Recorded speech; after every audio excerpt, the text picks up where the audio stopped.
This video is for Joseph, showing the specific boat you were inquiring about. So Zodiac FC470. This one complete, full floors. I've had it inflated for 2 days and it's rock hard after 2 days. So definitely no leaks in the boat. And that's what it looks in the front. So when you get the boat, it's a ex-Navy boat. So there's a number written in front. You can see the number. So when you get the boat, that's the boat you're getting. There's a similar one. They're all roughly the same. So this boat, it's got the ropes all around it. There's some handles on the outside. So let's count the handles. 1, 2, 3, 4, 5. There's some eye rings on the back end of it. So on there and there's also a big eye ring, so you can tow with it. I think they used it for helicopter purposes. Then they tie that stuff on the helicopter, and I think here in the front, so they would tie these two on the 4 rings and actually lift the boat, so to airlift it. If you want to tie stuff onto the boat, there's plenty of rings. So right in front is 1 ring, and each side there's 1, 2, 3, 4, 5, 6 rings. That's what the transom looks like.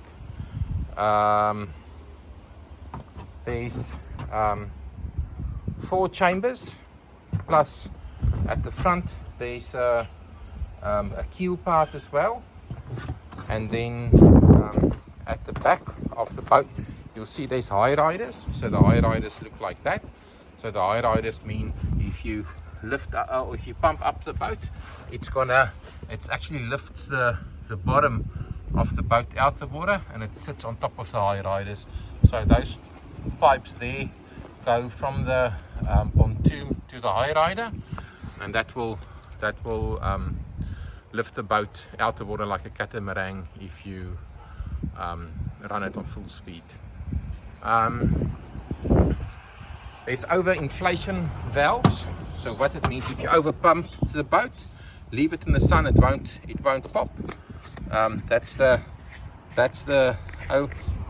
overinflation valve, which just means that if it's pumped too hard, it will release air from there. The inflation chambers sit over here. There's a arrow on the top. Let's see. So you'll see the arrow shows to inflation, and there's another part that says navigation. So if that arrow shows up, make all the compartments show up, and it links all the compartments. If you point the arrow down, it locks the compartments. So there's the where you pump it up, there's number 1, there's number 2, there's number 3. I just pumped it up over there. So there's the top cap that goes on, and here at the back there's the 4th chamber. And then same thing at the front. There's the part to pump up the keel. It's got bags here to put storage stuff in. Typically what you can do is put your fuel tank right on the front, say on that piece over there. There's tie down points. So the tie down points, it's stainless steel points. They sit over there. That's what the thing looks like. And then put your outboard at the back. There's extra stainless steel hooks, to tie something on, or whatever the case may be, or maybe tie the motor on it. And this boat, it's got some straps. It's just tied down, but you can take the tie downs off, and it's an extra strap to lift it or tie something up if you want. But that's the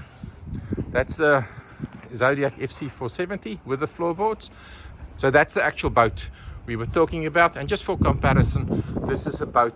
It's actually that one is a better boat. This one is not so good because there's just some cosmetic damage on it. So the rub part of it, you can see the rub part on this boat, it's perfect, no damage. This one, the rub parts on it, there's 1 or 2 spots where it's broken. Here in the front, this one is broken. So it's not that boat we're talking about. This is just for comparison. I'm actually going to sell that boat as is, without a floor. This one I'll sell with a floor. Obviously you can see there it's complete. It also has a handle at the front to maybe, say, anchor rope or something like that. And that's also convenient to carry from there. Yeah, so that's the Zodiac we were talking about. And what we'll do, I'll put it in on a container, so we'll deflate it. I've shown you photos, the size and what it will look like, and then I use DHL as a courier and we courier it to you. Okay, so that's there you can see what the boat looks like. 4.7 meters long. Okay, so I think they rate it up to 6 men, but it's more, I would say it's more comfortable for 2 or 3 guys in the boat, and that's what the boat looks like. Let me know if there's any questions.